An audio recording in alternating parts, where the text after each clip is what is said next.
ರೇಣುಕಾಸ್ವಾಮಿ ಆರಾಮಾಗಿ ಮಾತನಾಡಿಕೊಂಡು ಬೆಂಗಳೂರಿಗೆ ಕರ್ಕೊಂಡು ಬಂದಿದ್ದಾರೆ. ಹಾಗಾಗಿನೇ ಆತ ಫ್ಯಾಮಿಲಿಗೆ ಕರೆ ಮಾಡಿದಂಥ ಸಂದರ್ಭದಲ್ಲಿ ನನ್ನನ್ನು ಯಾರು ಕಿಡ್ನಾಪ್ ಮಾಡಿಲ್ಲ ಅನ್ನೋ ನಿಟ್ಟಿನಲ್ಲಿ ಹೇಳಿದ್ದಾರೆ ಅನ್ನೋದು ಇಲ್ಲಿ ವಕೀಲರ ವಾದ.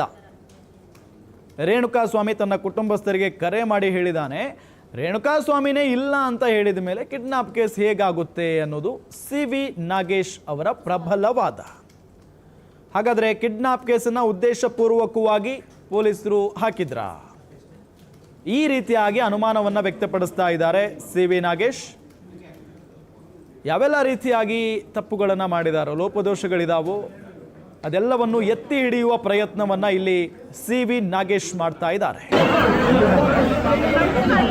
ಗಮನಿಸ್ತಾ ಇದ್ದೀವಿ, ರೇಣುಕಾಸ್ವಾಮಿ ಕೊಲೆ ಪ್ರಕರಣಕ್ಕೆ ಸಂಬಂಧಪಟ್ಟಂತೆ ನ್ಯಾಯಾಲಯದಲ್ಲಿ SPPಗೆ ಖಡಕ್ ಪ್ರಶ್ನೆಯನ್ನ ಕೇಳಿದ್ದಾರೆ CV ನಾಗೇಶ್.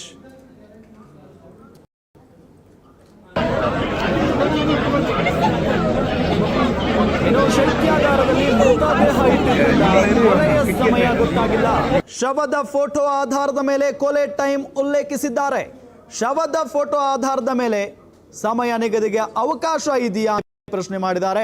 ನ್ಯಾಯಾಲಯದಲ್ಲಿ SPP ಪ್ರಸನ್ನ ಕುಮಾರ್ ಅವರಿಗೆ ಖಡಕ್ ಪ್ರಶ್ನೆಯನ್ನ ಕೇಳಿದ್ದಾರೆ CV ನಾಗೇಶ್.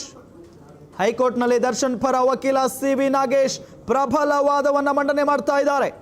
ಶೈತ್ಯಾಗಾರದಲ್ಲಿ ಮೃತದೇಹ ಇಟ್ಟಿದ್ದರಿಂದ ಕೊಲೆಯ ಸಮಯ ಗೊತ್ತಾಗಿಲ್ಲ.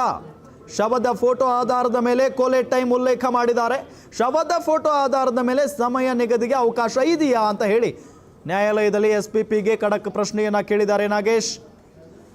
ಬಹಳಷ್ಟು ಪ್ರಶ್ನೆಗಳನ್ನು ಮಾಡ್ತಾ ಇರೋದನ್ನು ನಾವು ಗಮನಿಸ್ತಾ ಇದ್ದೀವಿ. ಪ್ರಬಲವಾದಂಥ ವಾದವನ್ನು ಮಂಡನೆ ಮಾಡ್ತಾ ಇದ್ದಾರೆ. ಜೊತೆಗೆ ಮಹಿಳೆಯರ ಮೇಲೆ ಗೌರವ ಇಲ್ಲದ ವ್ಯಕ್ತಿ ರೇಣುಕಾಸ್ವಾಮಿ, ಇಂತಹ ವ್ಯಕ್ತಿಯ ವಿಜೃಂಭಣೆಯ ಅವಶ್ಯಕತೆ ಏನಿದೆ ಅನ್ನೋ ನಿಟ್ಟಿನಲ್ಲೂ ಕೂಡ ಪ್ರಶ್ನೆಯನ್ನ ಮಾಡಿದ್ದಾರೆ. ಪೊಲೀಸರ ತನಿಖಾ ವರದಿಗಳನ್ನು ಪ್ರಸ್ತಾಪ ಮಾಡ್ತಾ ಇದ್ದಾರೆ CV ನಾಗೇಶ್.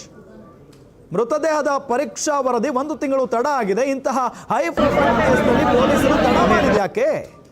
ಪೊಲೀಸ್ ತನಿಖಾ ವೈಖರಿ ಬಗ್ಗೆ ಅನುಮಾನವನ್ನ ವ್ಯಕ್ತಪಡಿಸಿದ್ದಾರೆ CV ನಾಗೇಶ್. ದರ್ಶನ್ ವಿರುದ್ಧ ಕಿಡ್ನಾಪ್ ಮತ್ತು ಕೊಲೆ ಮಾಡಿರುವ ಆರೋಪ ವಿಚಾರಕ್ಕೆ ಸಂಬಂಧಪಟ್ಟಂತೆ ದರ್ಶನ್ ವಿರುದ್ಧ ಆರೋಪವನ್ನ ಮಾಡಲಾಗಿದೆ. ಆದರೆ ರೇಣುಕಾಸ್ವಾಮಿ ಕೊಲೆ ನಡೆದ ಸಮಯವನ್ನ ತಿಳಿಸಿಲ್ಲ. FSL ರಿಪೋರ್ಟ್ನಲ್ಲೂ ಸಮಯ ನೀಡಿಲ್ಲ. ಸಮಯದ ಬಗ್ಗೆ ಉಲ್ಲೇಖ ಮಾಡದಿರೋದು ಯಾಕೆ?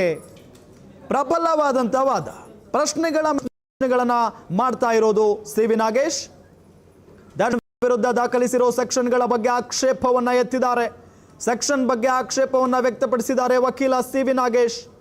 ದರ್ಶನ್ ರೇಣುಕಾಸ್ವಾಮಿಯನ್ನ ಕಿಡ್ನಾಪ್ ಮಾಡಿಲ್ಲ, ಆದರೆ ಕಿಡ್ನಾಪ್ ನಲ್ಲಿ ನಟ ದರ್ಶನ್ ಇದ್ದಾರೆ ಅಂತ ಹೇಳಲಾಗ್ತಾ ಇದೆ. ಹೇಗೆ ಸಾಧ್ಯ ಇದು? ಕಿಡ್ನಾಪ್ ಬಗ್ಗೆ ಬೇಕಿರೋ ಬೇಸಿಕ್ ಇಂಗ್ರೀಡಿಯೆಂಟ್ಸೇ ಇಲ್ಲ. ರೇಣುಕಾಸ್ವಾಮಿನೇ ಇಲ್ಲಿ ಹೇಳಿದ್ದಾರೆ ನನ್ನನ್ನು ಕಿಡ್ನಾಪ್ ಮಾಡಿಲ್ಲ ಅಂತ ಹೇಳಿ.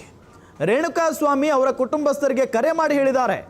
ರೇಣುಕಾಸ್ವಾಮಿನೇ ಇಲ್ಲ ಅಂತ ಹೇಳಿದ ಮೇಲೆ ಕಿಡ್ನಾಪ್ ಕೇಸ್ ಹೇಗಾಗುತ್ತೆ, ಹೇಗೆ ಹಾಕಿದ್ದಾರೆ ಇವರು ಅನ್ನೋದು CV ನಾಗೇಶ್ ಅವರ ಪ್ರಬಲವಾದ. ಅಂದರೆ ಕಿಡ್ನಾಪ್ ಕೇಸ್ ಉದ್ದೇಶಪೂರ್ವಕವಾಗಿ ಮಾಡಿರುವ ಅನುಮಾನ ಇದೆ ಅಂತ ಹೇಳಿ ಅನುಮಾನವನ್ನು ವ್ಯಕ್ತಪಡಿಸಿದ್ದಾರೆ CV ನಾಗೇಶ್. ಇನ್ನು ಶೈತ್ಯಾಗಾರದಲ್ಲಿ ಮೃತದೇಹ ಇಟ್ಟಿದ್ರಿಂದ ಕೊಲೆಯ ಸಮಯ ಗೊತ್ತಾಗಿಲ್ಲ.